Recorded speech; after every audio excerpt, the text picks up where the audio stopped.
Satu kali duduk di tempat ini lebih dahsyat daripada mengerjakan sholat sunat 1000 rakaat. Satu kali duduk di tempat ini, malaikat sedang membentangkan sayapnya, mengaminkan semua doa kita dan mendoakan kita semua. Jangan sampai keberkahan ini pergi dari kita.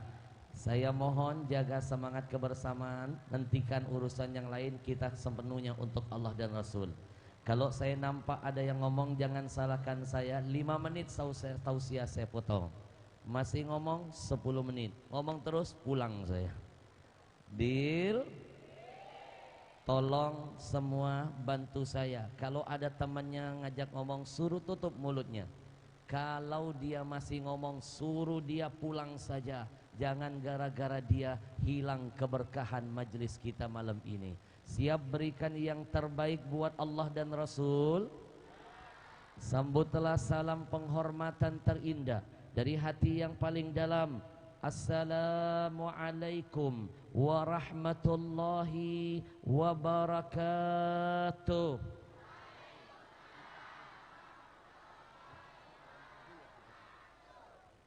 Innal hamdalillah wassalatu wassalam ala Rasulillah, amma ba'd.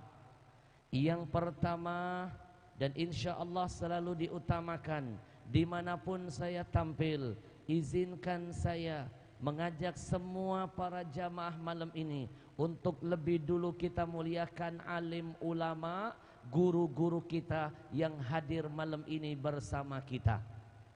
Anak-anakku, mau siapapun pejabat yang duduk di dalam majelis kita, mau siapapun dia, mau dia presiden, mau dia menteri, mau dia gubernur, mau dia bupati, mau dia wali kota, saya titipkan pesan ini. Jangan sekali-kali kita sebut dan kita muliakan nama mereka lebih dulu sebelum kita memuliakan ulama, karena ulama lebih terhormat ketimbang pejabat. Betul? Kalau acara kenegaraan yang kita hadiri, boleh pejabat duluan disebut dan dimuliakan namanya. Tapi ingat baik-baik, setiap kita mensyiarkan acara agama, apapun namanya, mau maulid, mau Isra Mi'raj, mau tahun baru Islam, maka yang wajib lebih dulu kita hormati adalah ulama-ulama kita. Mereka pelaku agama. Kalau bukan kita, siapa lagi yang akan memuliakan ulama-ulama kita? Betul? Kalau presiden hari ini meninggal dunia, siapa yang bilang amin barusan?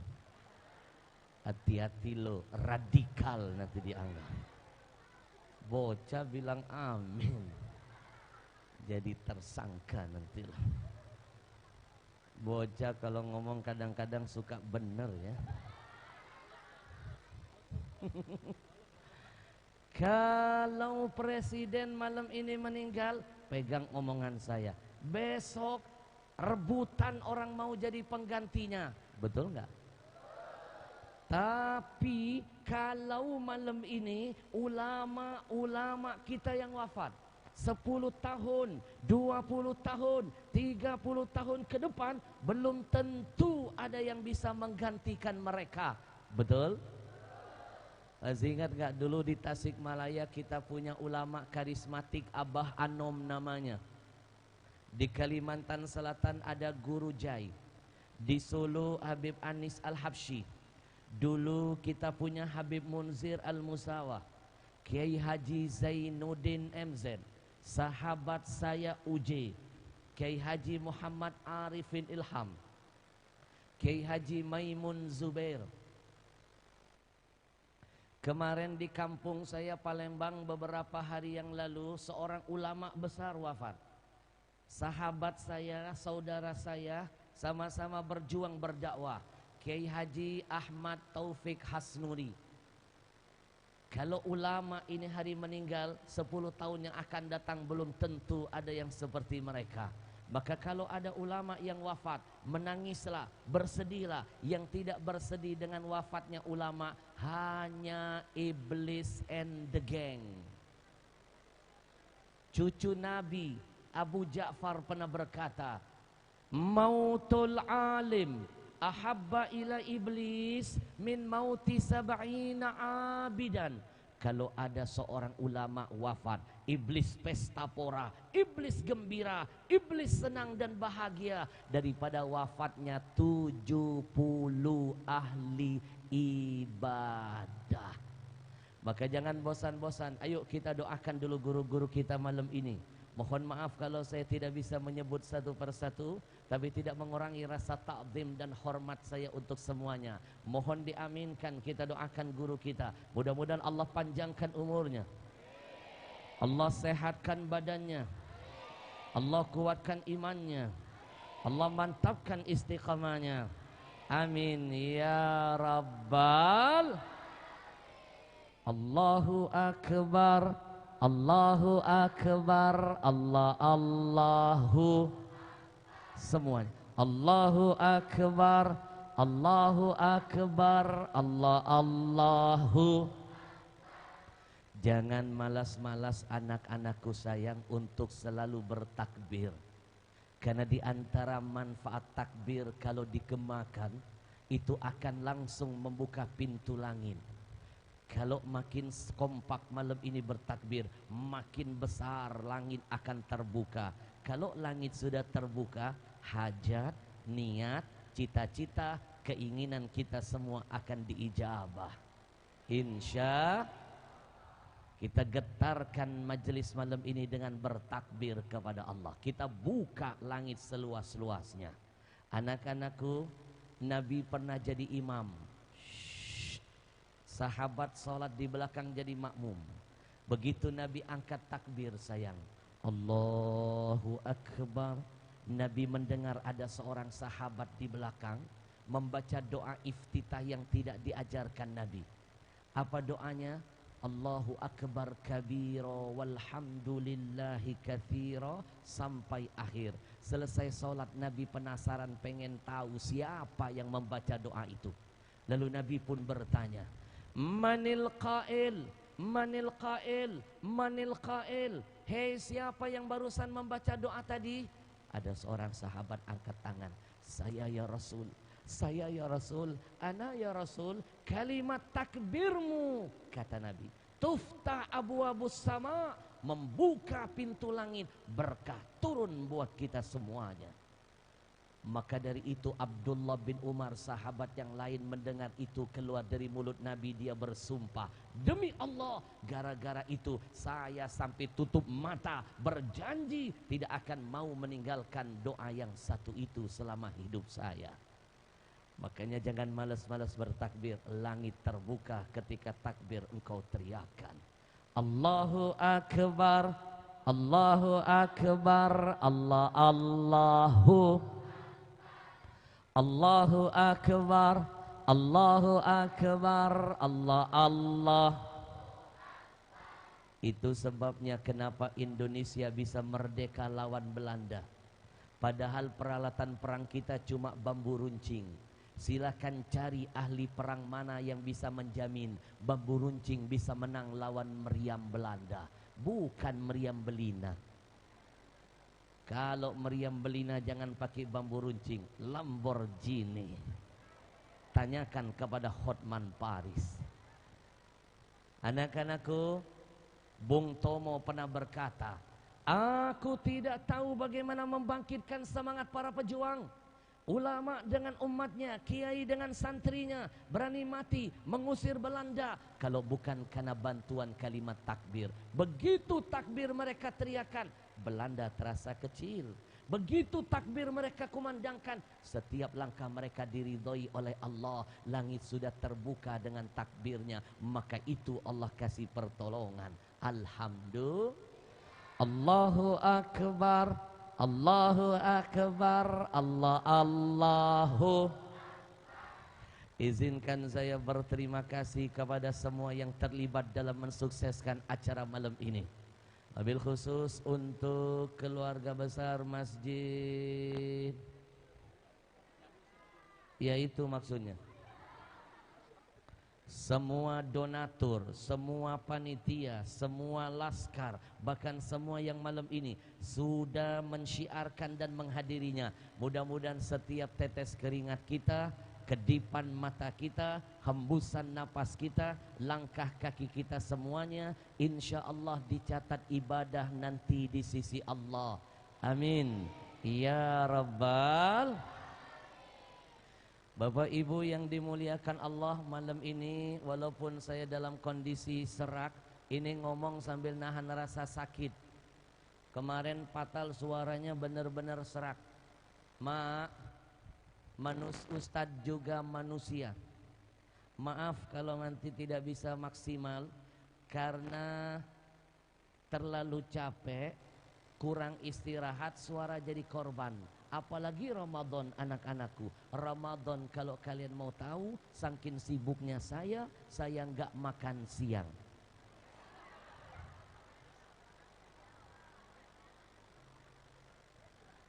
Saya harus merubah gaya ceramah malam ini karena banyak makhluk halus yang datang. Anak-anak kan halus perasaannya. Betul? Betul? Tapi malam ini walaupun saya dalam keadaan tidak sehat, saya paksakan datang ke sini. Mak, 30 menit ke depan kita akan belajar bersama-sama. Mudah-mudahan singkat padat. Karena mohon doanya setelah tausiah di sini, saya harus meluncur ke Soekarno-Hatta, terbang ke Palestina. Doain ya. Doain ya.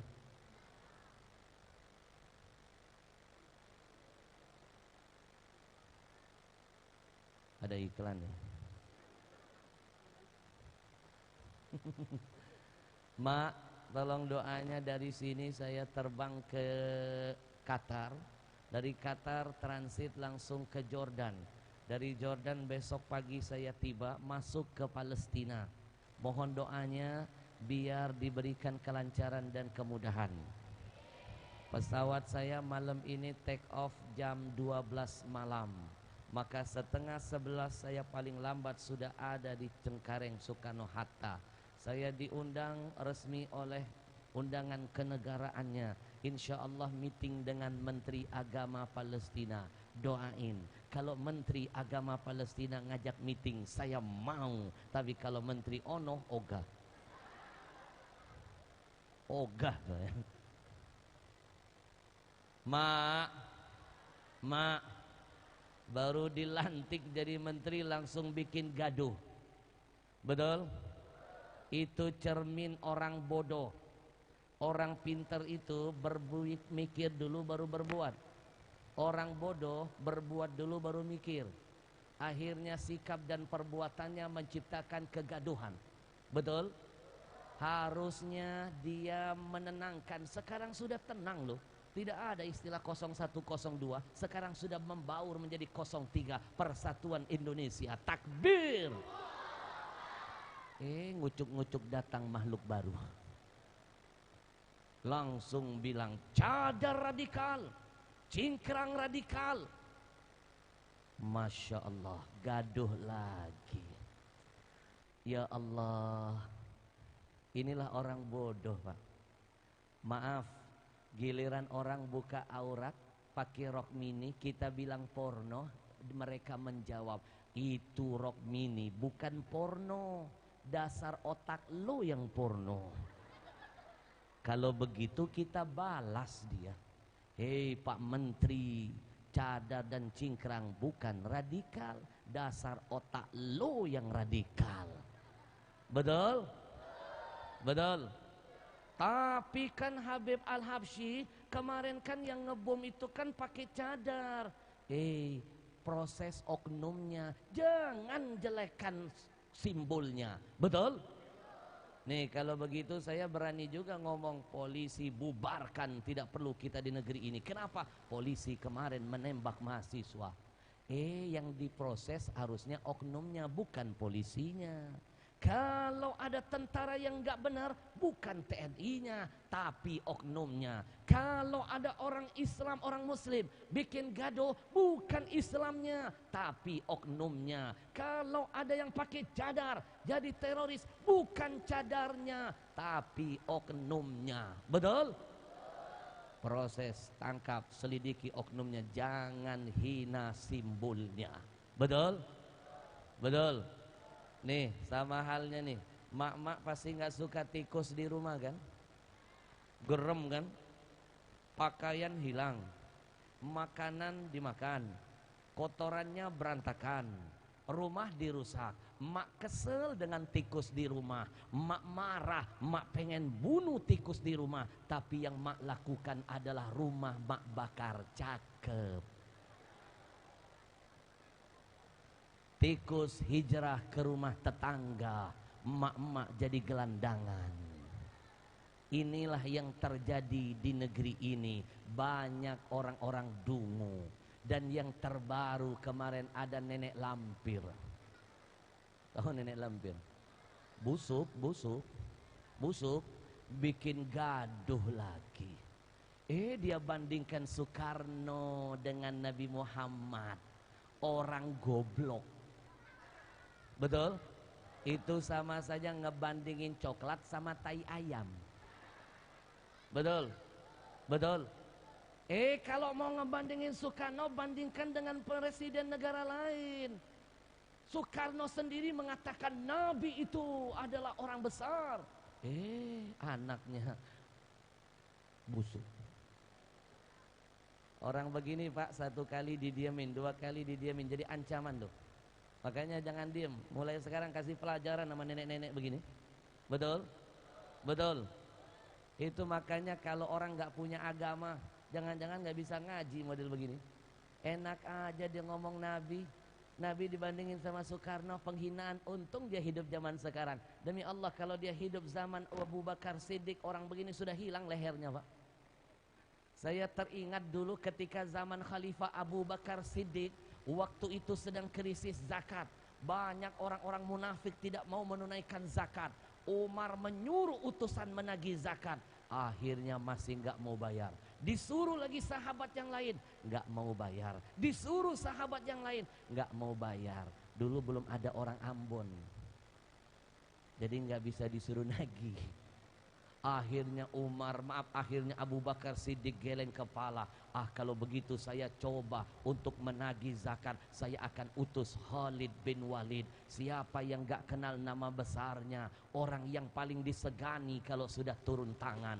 Khalid bin Walid. Khalid bin Walid.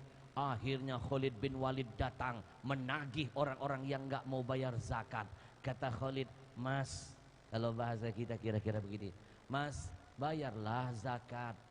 Ini kan perintah Allah, Nabi kita yang menyuruh, bayarlah zakat. Tiba-tiba orang tadi menjawab, zakat itu kan yang menyuruh Nabi kita Muhammad, Mas, bayarlah. Muhammad Nabi loh. Dia mengeluarkan kalimat begitu Pak kalau bahasa kita, Muhammad Nabi loh. Khalid hilang kesabarannya, dia ambil pedangnya, dia tebas leher orang yang lisannya menghina kemuliaan Nabi. Akhirnya Khalid dipanggil oleh Khalifah Abu Bakar Siddiq. Khalid, kamu kebangetan ya. Kamu saya tugaskan nagih zakat, bukan nebas leher orang. Dasar kamu Khalid. Wahai Khalifah, kalau mau tahu kenapa aku tebas lehernya, demi Allah, hati ini tidak akan pernah menerima setiap lisan yang berani menghina kemuliaan orang yang paling kucintai. Kenapa Khalid? Mulutnya begitu hina, menghina Nabi Muhammad. Mendengar itu Abu Bakar langsung berdiri. Demi Allah, kalau hari itu aku ada di sana, maka aku dulu yang akan memenggal lehernya. Untung Abu Bakar nggak ada. Coba kalau habis tuh nenek lampir. Allahu Akbar, Allahu Akbar, Allahu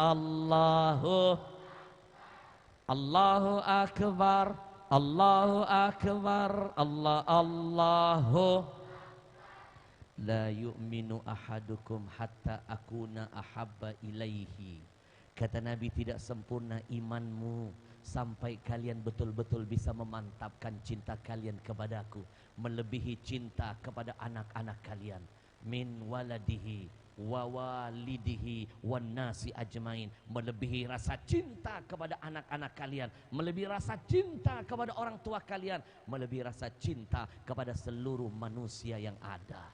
Kalau iman kita mau sempurna, cintai Nabi melebihi apapun yang ada pada diri kita, insya.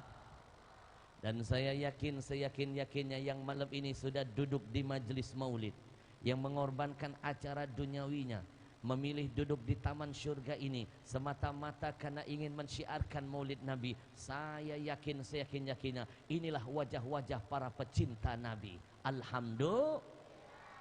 Inilah wajah-wajah orang yang pernah dirindukan oleh Nabi.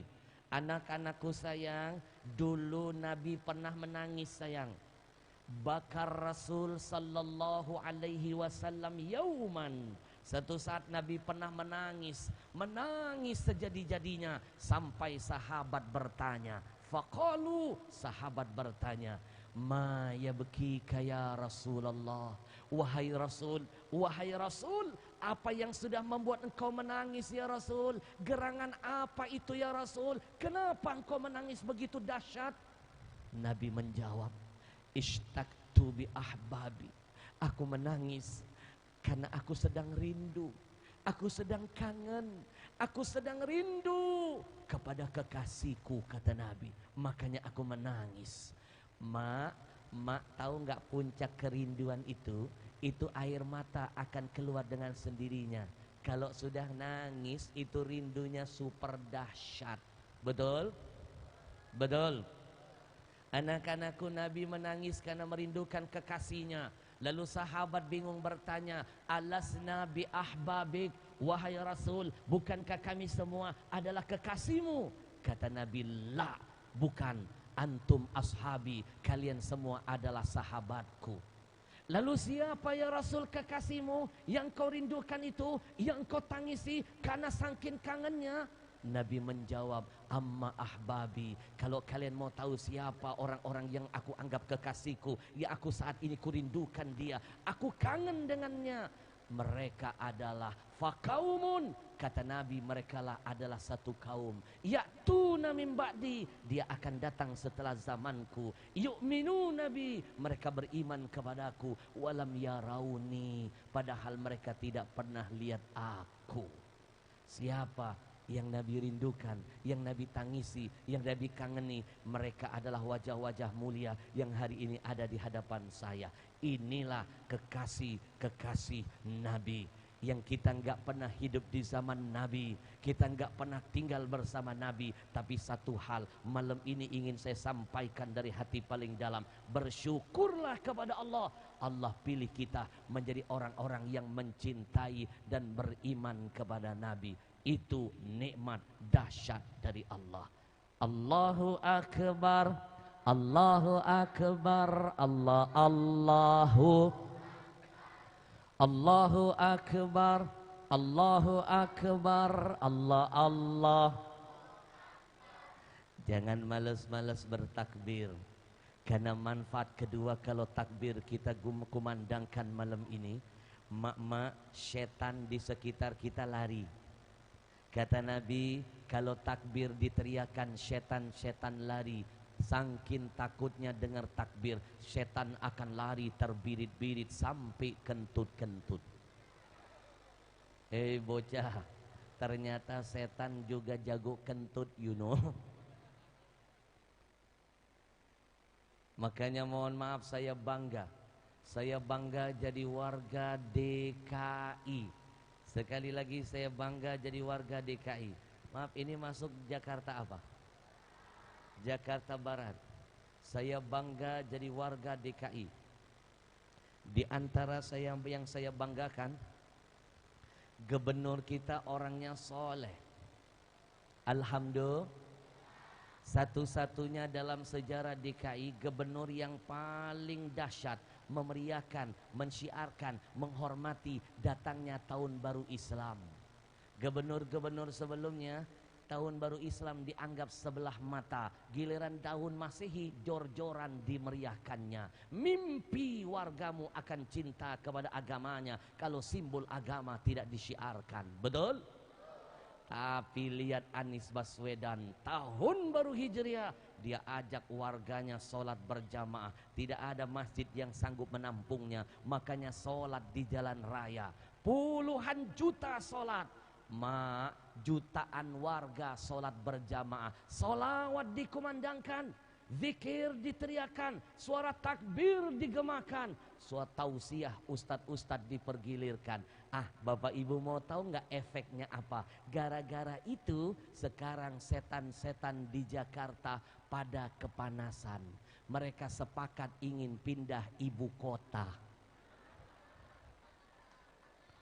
Ternyata begini tekniknya mengusir setan.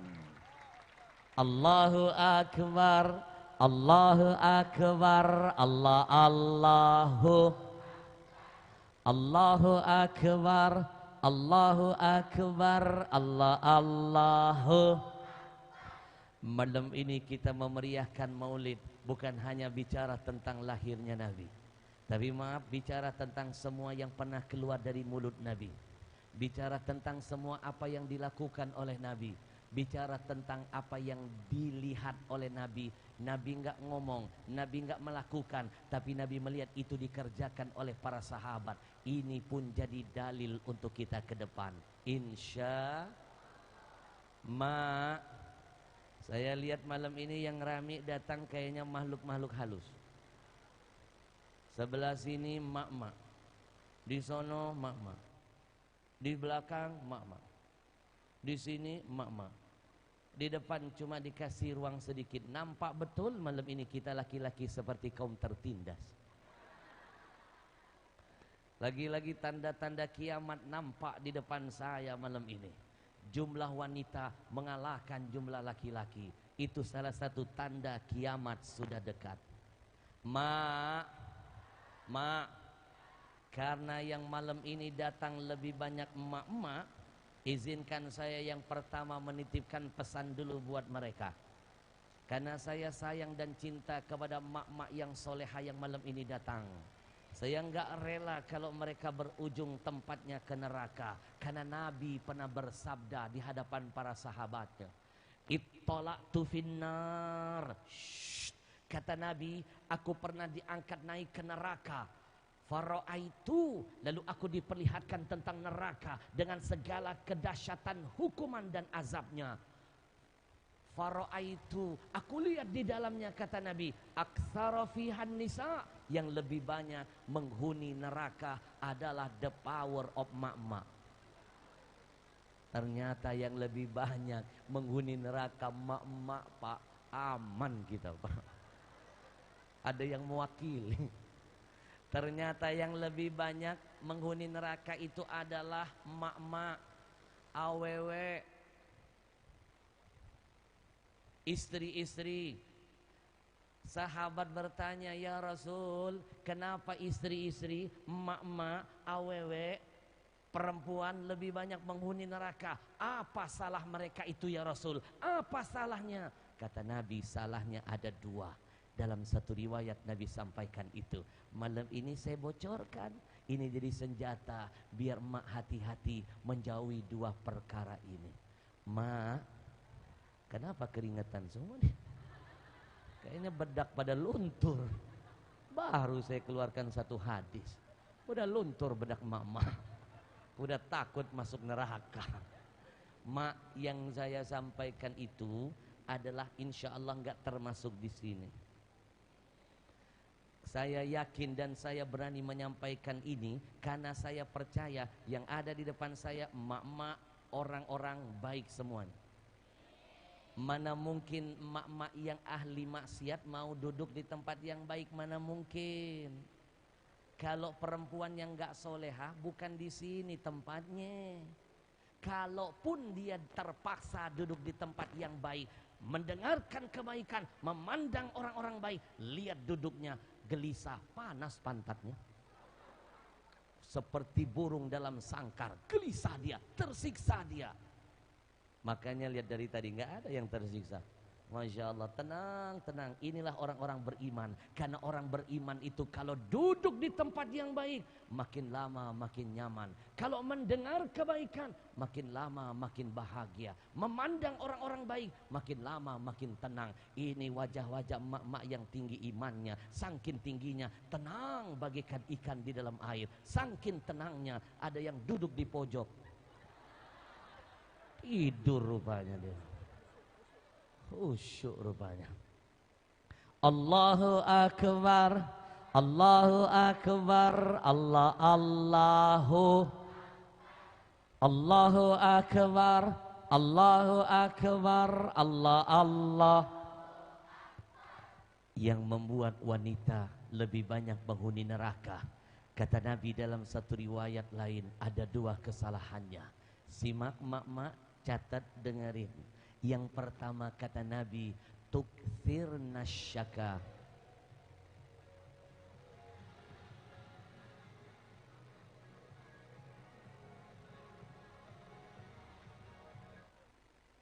Baru kali ini saya hadir acara maulud merangkap tripping. Ini jangan-jangan 2 in 1. Acara maulud plus organ. Memang kalau kita teriak takbir, setan kepanasan. Baru ngomongin setan, setannya nyanyi. Gak apa-apa, kita bakar lagi setannya. Allahu Akbar, Allahu Akbar, Allahu Akbar, Allahu Akbar, Allahu. Saya pernah ngajak jamaah zikir bareng-bareng begini, ada yang gak suka. Ada yang langsung protes, Kiai Habib Al-Habsyi, mana dalilnya kita boleh berzikir berjamaah? Itu bid'ah. Di zaman Nabi tidak ada zikir berjamaah. Di zaman Nabi tidak ada. Saya bilang, sini kamu duduk, kalau ngaji jangan satu guru, ngaji yang tuntas. Siapa bilang zaman Nabi tidak ada zikir berjamaah? Saya hadirkan dalil pertama. Zaman Nabi zikir berjamaah sudah ada. Simak anak-anak bocah. Nabi sholat jadi imam. Allahu Akbar. Nabi baca surah Al-Fatihah. Saya baca ujungnya saja. Iyyaka na'budu wa iyyaka nasta'in. Ihdinas siratal mustaqim. Siratal ladzina an'amta 'alaihim ghairil maghdubi 'alaihim waladdallin.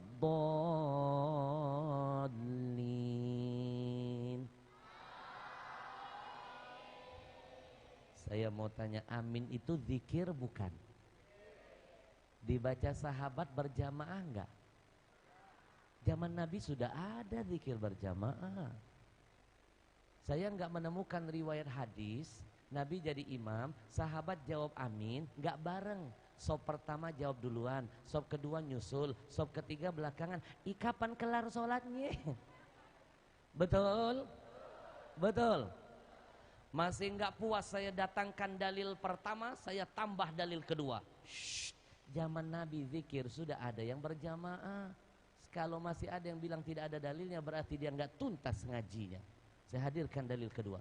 Nabi ketika umroh, ini ada alumni umroh saya nih, Pak Haji, Masya Allah, Juragan Soto, Haji Wahid. Dulu beliau alumni umroh saya, bersama travel saya. Nanti kapan-kapan umroh bareng saya dong. Ramazi dia. Tahadus bin Nikmah, mohon doanya. Alhamdulillah, saya punya 3 perusahaan travel. 1 Al-Syatur and Travel, 2 Nafa, 3 Hana. Setiap bulan 3.000 hampir jamaah saya. Alhamdulillah. Beliau salah satu jamaah saya. Tanya beliau yang sering umroh, yang pernah haji. Kalau umroh kan ada bacaan talbiyah, betul? Mak-mak mau tahu nggak, dari zaman dulu Nabi bertalbiyah dengan para sahabat itu berjamaah dibaca talbiyahnya. Bareng-bareng baca talbiyahnya. Labbaik Allahumma labbaik, labbaik la syarika laka labbaik, innal hamda wan ni'mata laka wal mul la syarika lak. Semuanya. Labbaik Allahumma labbaik, labbaik la syarika laka labbaik, innal hamda wan ni'mata laka wal mul la syarika lak. Oleh anak-anak gaul dirubah lagunya. Enggak apa-apa, biar lebih ngetren, yang penting enggak merubah maknanya. Labbaik Allahumma labbaik, labbaik la syarika laka labbaik, innal hamda wan ni'mata wal mulka la syarika lak. Betul? Sekarang saya mau tanya, jawab yang kompak. Talbiyah itu zikir bukan? Zikir. Dilakukan bareng-bareng bersama sahabat berjamaah. Zaman dulu zikir berjamaah sudah ada. Betul? Masih enggak puas dua dalil, saya kasih bonus dalil terakhir. Dalil ketiga. Anak-anakku Nabi perang bersama sahabat melawan musuh-musuh Allah. Biar membakar semangat para sahabat berani mati. Walaupun jumlah mereka lebih sedikit dari lawan, walaupun peralatan mereka penuh dengan keterbatasan, Nabi bakar semangat mereka dengan takbir. Takbir, takbir, takbir. Semua sahabat berjamaah waktu itu teriak Allahu Akbar, Allahu Akbar, Allahu Akbar. Maka musuh memandang sah seperti lautan tentara. Walaupun kecil, gema takbir membuat musuh menjadi gentar. Kalau waktu itu teriak takbir perang gak sekompak, gak berjamaah, musuh tidak akan takut. Betul? Betul? Maka percayalah apapun yang sudah diwariskan oleh guru-guru kita, para ulama-ulama terdahulu, termasuk memeriahkan maulid Nabi, tidak mungkin mereka melakukan sesuatu kalau tidak dengan landasan dalil yang benar. Betul? Allahu Akbar, Allahu Akbar, Allahu Akbar, Allahu Akbar, Allah. Singkat, padat episode berikutnya.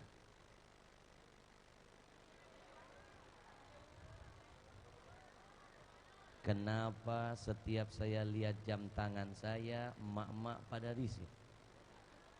Saya mau tanya dulu dengan ketua DKM masjid. Maaf, apakah di masjid ini penceramah nggak boleh lihat jam tangan? Jangan-jangan ada aturan main baru ya? Kalau ada penceramah siapapun dia baru mulai ceramah suka lihat jam tangan, jangan heran mak. Itu cuma teknik ceramah doang. Sebenarnya dia lagi mikir abis ini mau ngomong apa. Saya terkadang sudah nyiapin materi, kadang-kadang materi nggak cocok lihat kondisi dan keadaan. Bisa berubah, depend on the condition. Do you understand, nenek? Alah, yes.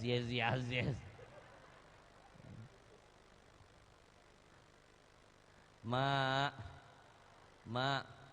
tergantung kondisi dan keadaan. Mak, 30 menit loh sudah berlalu tanpa terasa.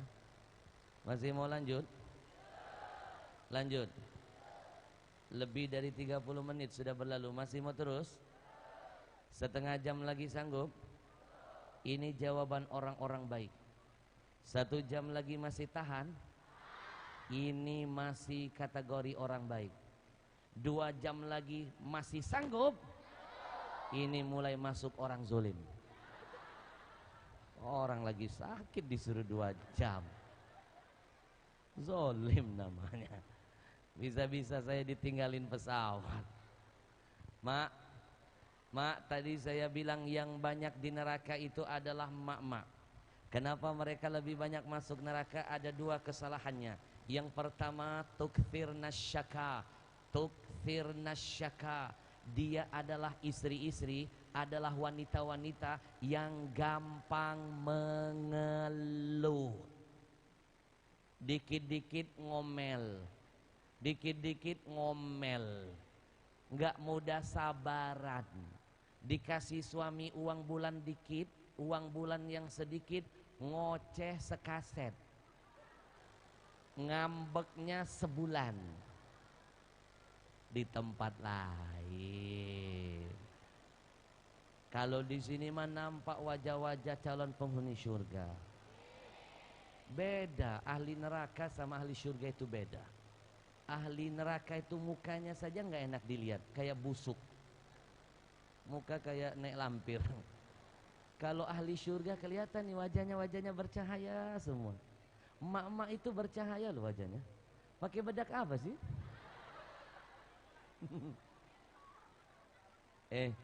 Kalau yang begini mah ahli surga, kalau kayak ahli neraka kayak busuk. Udah mukanya hancur, mulutnya comberan. Dulu ngomongin Quran, ngomongin suara azan, suara kidung lebih indah daripada suara azan. Sontoloyo. Orang goblok.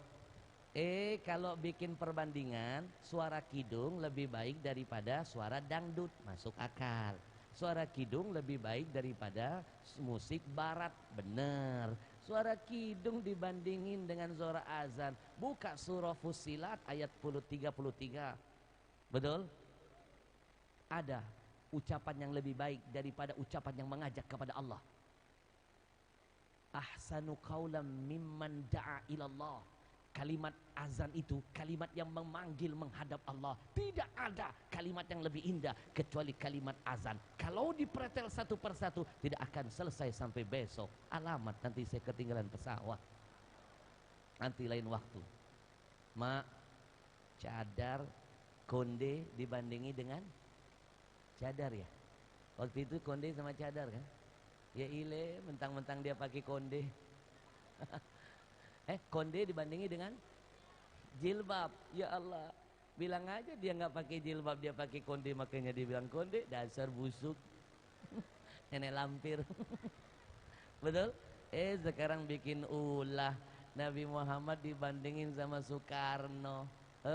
Jangan main-main, jangan main-main, jangan ngusik macan yang sedang tidur. Kita muslim ini nggak pernah takut ketemu musuh. Dan kita nggak akan pernah cari musuh, tapi demi Allah tidak akan mundur kalau sudah ketemu musuh. Takbir. Kita tunggu nanti apa yang tindakan dari MUI. MUI sudah mengeluarkan statement menyesalkan statement ini. Yusuf Mansur pun ikut berkomentar, itu offside. Dulu kemana? Betul. Betul. Saya baca tadi beliau berkomentar, alhamdulillah hidayah sudah kembali. Nih mohon maaf, saya ditanya Ustadz bagaimana komentar Ustadz tentang Menteri Agama. Saya bilang itu bukan posisinya. Harusnya the right man and the right job. Bicara agama, daripada dia yang terpilih jadi Menteri Agama, saya lebih ikhlas dan lebih ridho posisi Menteri Agama. Lebih baik Ustadz Yusuf Mansur atau TGB. Kan kasihan sudah berjuang gak dapat apa-apa. Betul? Betul? Menteri Agama kok khutbah Jumat nggak baca sholawat. Maaf, saya perlu menyampaikan, inilah sebenarnya wajah manipulator agama. Memanfaatkan agama untuk kepentingan kelompok. Memaksakan diri, harusnya tahu diri. Kalau nggak sanggup jadi umaro aja, jangan jadi merangkap ulama.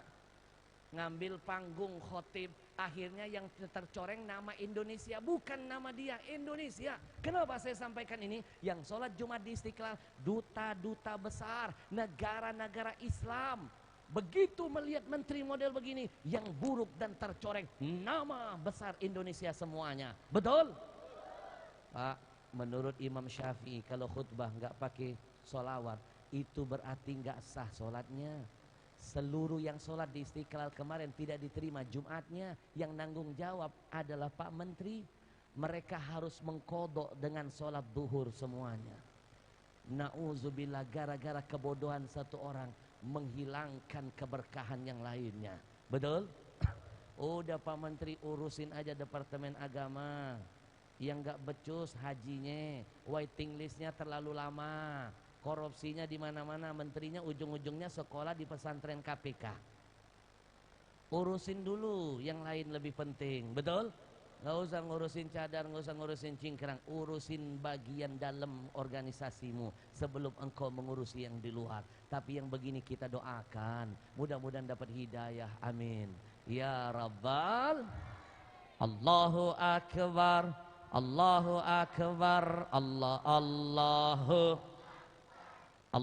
Akbar, Allahu Akbar, Allahu. Mak, yang pertama yang membuat wanita kesalahannya banyak mangkal di neraka, gampang mengeluh. Dikasih uang bulanan sedikit ngoceh sekaset, dikasih uang bulanan sedikit ngambek sebulan. Udah nggak mau lagi melayani suami. Suami mau minta baru menyentuh dia langsung bentak, papa. Papa menyentuh mama, mama laporkan ke Kapolsek pasal 480. Papa sudah memperkosa mama. Papa bersiap-siap 12 tahun penjara. Ini lagi kekonyolan apa ini negeri ini? La haula wala quwata illa bil. Bapak Ibu, ini warisan anggota dewan kemarin. Jangan senang dulu, ini belum dihapuskan. Boleh jadi ini anggota dewannya akan datang ketok palu. Makanya bantu kami berjuang, doakan yang baru-baru anggota dewan, mudah-mudahan tidak mengesahkan pasal konyol yang satu ini.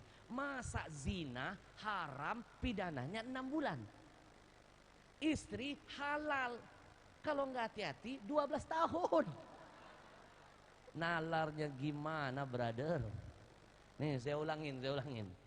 Zina haram 6 bulan.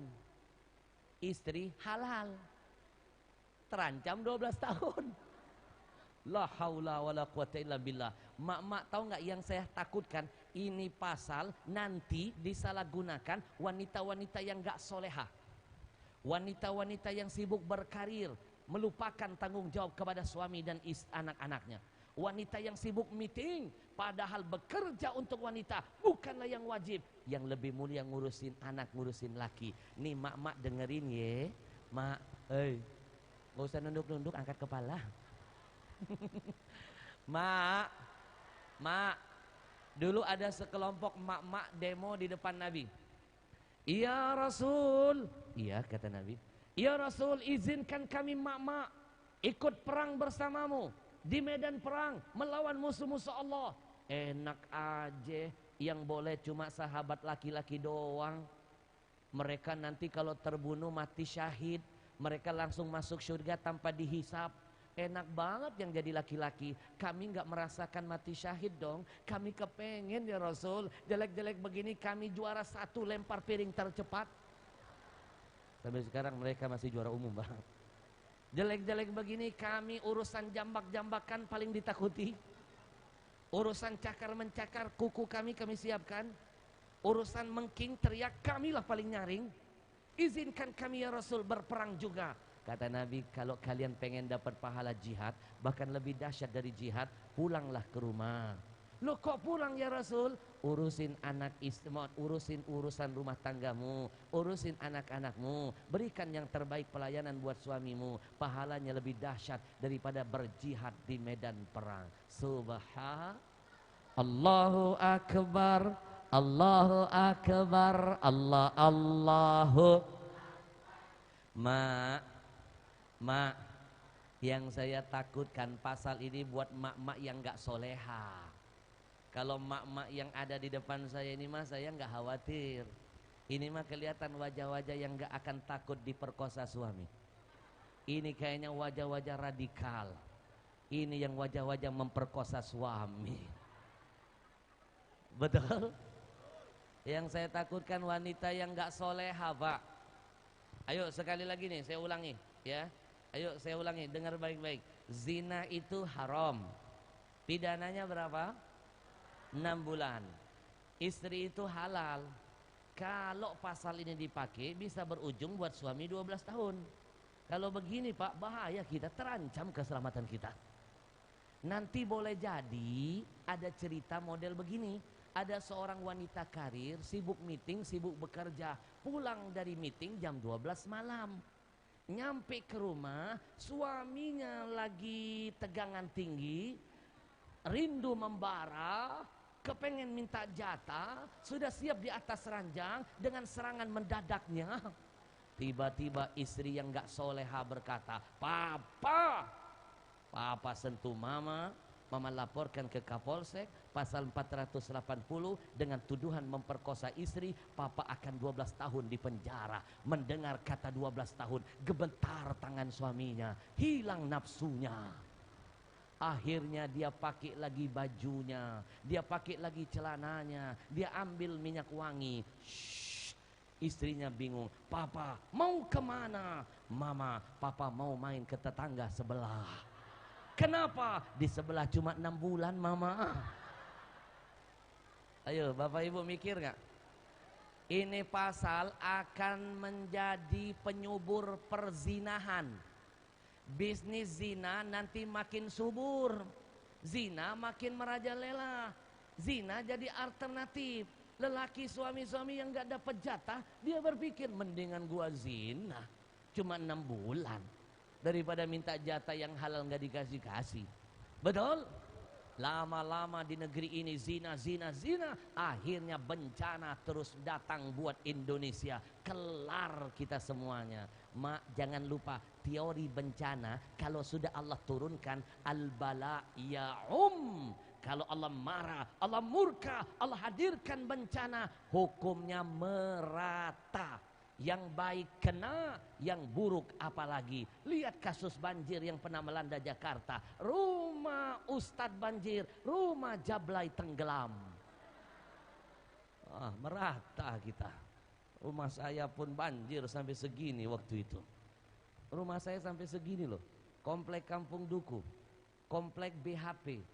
Tadinya singkatannya kompleks saya itu BHP, Bumi Harapan Permai. Gara-gara banjir saya pelesetin BHP, banjir hampir pasti. Segini bocah. 1 minggu jadwal ceramah akhirnya saya batalkan. Mak, nanti suami jajan, pulang ke rumah ngasih oleh-oleh penyakit berbahaya bagi istri. Pasal ini justru menjadi buah simalakama buat istri yang soleha. Maka berdoalah kepada Allah, mudah-mudahan pasal konyol ini tidak disahkan oleh anggota-anggota dewan yang baru. Insya Allahu Akbar, Allahu Akbar, Allah. Yang pertama membuat wanita banyak masuk neraka karena gampang yang kedua, kata Nabi, yakfurnal ashir. Yang membuat mak-mak lebih banyak menghuni neraka, itu yang kedua kesalahannya kata Nabi, dia adalah seorang istri yang tidak pandai bersyukur kepada suami. Dikasih uang bulanan sedikit, ngambek, ngeluh. Dikasih uang bulanan banyak, gak mau bersyukur. Apa sih maunya mak-mak ini? Makanya kadang-kadang saya sering bingung Pak, kalau ngadepin mak-mak ini lebih baik kita mengalah daripada kita jadi masalah. Saya kalau sudah berhadapan dengan mak-mak, saya lebih baik mengalah loh. Saya kasih contoh, kalau saya naik mobil, di depan ada mak-mak naik motor, saya lebih baik berhenti daripada memotong motornya. Kalau saya potong pasti ada masalah. Mak-mak zaman now naik motor, ngesen kiri belok kanan, ngesen kanan dia belok kiri. Kadang-kadang dia bawa motor, dua-dua lampu sen dia hidupkan. Tidak kelihatan mau ke kanan, tidak nampak mau ke kiri, cuma dia dan Tuhan yang tahu arah tujuannya. Itulah gambaran mak-mak zaman now. Betul? Mak dikasih uang bulanan sedikit, ngoceh, ngedumel. Padahal maaf, coba kalau misalnya wanita soleha itu dia bersyukur, dikasih sedikit, yang sedikit dia syukuri akan menjadi jalan, suaminya akan makin bertambah rezekinya. Betul? Mak dikasih banyak gak mau bersyukur, giliran suami salah keluar sumpah merapanya. Ini maaf ya, kata Nabi, ciri-ciri wanita penghuni neraka, mulutnya begini. Kalau dia marah dengan suaminya, dia lupakan kebaikan suaminya. Dia akan berkata begini, Papa, Mama tidak pernah bahagia tahu jadi istri Papa. tidak pernah bahagia, tidak pernah. Anaknya nyoel, mama, anak mama kan 9. Gak bahagia model apa? Itu bukan lagi seneng, itu namanya doyan. Nah, itulah ciri-ciri wanita durhaka, melupakan kebaikan suami yang pernah ada. Maka kita berlindung kepada Allah dari godaan ini. Mudah-mudahan Allah selamatkan wanita-wanita yang ada di hadapan kita ini. Mudah-mudahan menjadi pewaris-pewaris surga nantinya. Amin. Ya Rabbal. Mak, saya mau tanya, jawab yang kompak. Mak-mak semuanya kepengen masuk surga? Lebih keras, pengen masuk surga? Mati dulu. Mana ada orang masuk surga nggak mati. Mudah-mudahan yang singkat ini bermanfaat. Baru satu saya titipkan pesan buat emak-emak, buat anak-anak muda, buat bapak-bapak nggak sempat kayaknya. Sekarang sudah hampir 10:30. Mohon maaf lahir batin, saya harus meluncur ke bandara karena ini pesawatnya luar negeri. Harusnya berapa jam sebelumnya boarding. Tadi hampir saya batalkan acara di sini, mau saya wakilkan. Sebelumnya jadwal saya ke Palestina itu harusnya bulan Oktober akhir. Sudah saya kosongkan tanggalnya. Saya tidak terima panggilan tausiah mulai dari tanggal 26, 27, 28, 29, 30 Oktober. Karena mereka menjanjikan 25 visanya akan dikeluarkan oleh Israel. Ternyata memang Israel laknatullah. Ada negara dalam negara Palestina. Kita mau ke Palestina, dia yang punya kuasa negara. Visanya nggak bisa keluar kalau bukan Israel yang mengeluarkannya. Berbulan-bulan visa saya nggak keluar, Bu. Akhirnya baru keluar mendadak beberapa hari yang lalu. Baru mendadak dan hanya dikasih waktu saya sampai tanggal 20 saja. Tidak boleh lewat. Dikeluarkan mendadak, dikasih waktu singkat, harus berangkat. Kalau nggak saya pakai berangkat, nama saya bisa di blacklist nanti ke depan.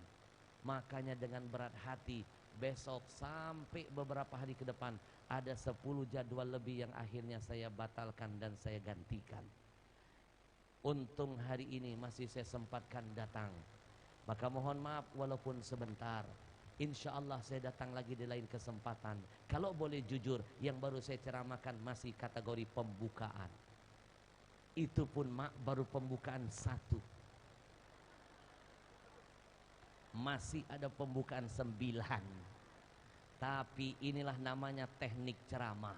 Guru saya pernah berkata, Ahmad, kalau engkau ingin jadi penceramah muda yang sukses, ada rahasianya. Saya tanya, apa rahasianya guru? Kalau nanti kamu ceramah, ingat pesan agama, sebaik-baik makan, berhenti sebelum kenyang. Saya tanya, apa hubungannya itu dengan ceramah guru? Sebagus-bagus ceramah, kalau engkau tampil, maka stopkan ceramahmu cepat-cepat sebelum habis materinya. Kenapa? Biar diundang lagi. Mudah-mudahan yang singkat ini bermanfaat. Kebodohan milik saya, kekurangan milik saya, kesempurnaan milik Allah. Doakan saya, mudah-mudahan lancar, selamat dalam keberangkatan, selamat dalam kepulangan. Jujur saya khawatir, Pak. Kemarin dapat kiriman video Palestina sedang mencekam. Lagi perang sebenarnya sekarang. Bom di mana-mana. Saya setengah takut. Makanya tadi saya pamit dengan istri dan anak. Pamit sekaligus titip wasiat. Kalau saya pulang, alhamdulillah. Kalau nggak pulang, tolong diikhlaskan. Tapi bangga kalau masih bisa bertutup mata dalam keadaan kebaikan. Insya mudah-mudahan ini bermanfaat biar kita mendapatkan keberkahan dari Nabi Muhammad. Ikuti doa saya yang satu ini semuanya. Bismillahi khairul asma fil ardi wa fis sama.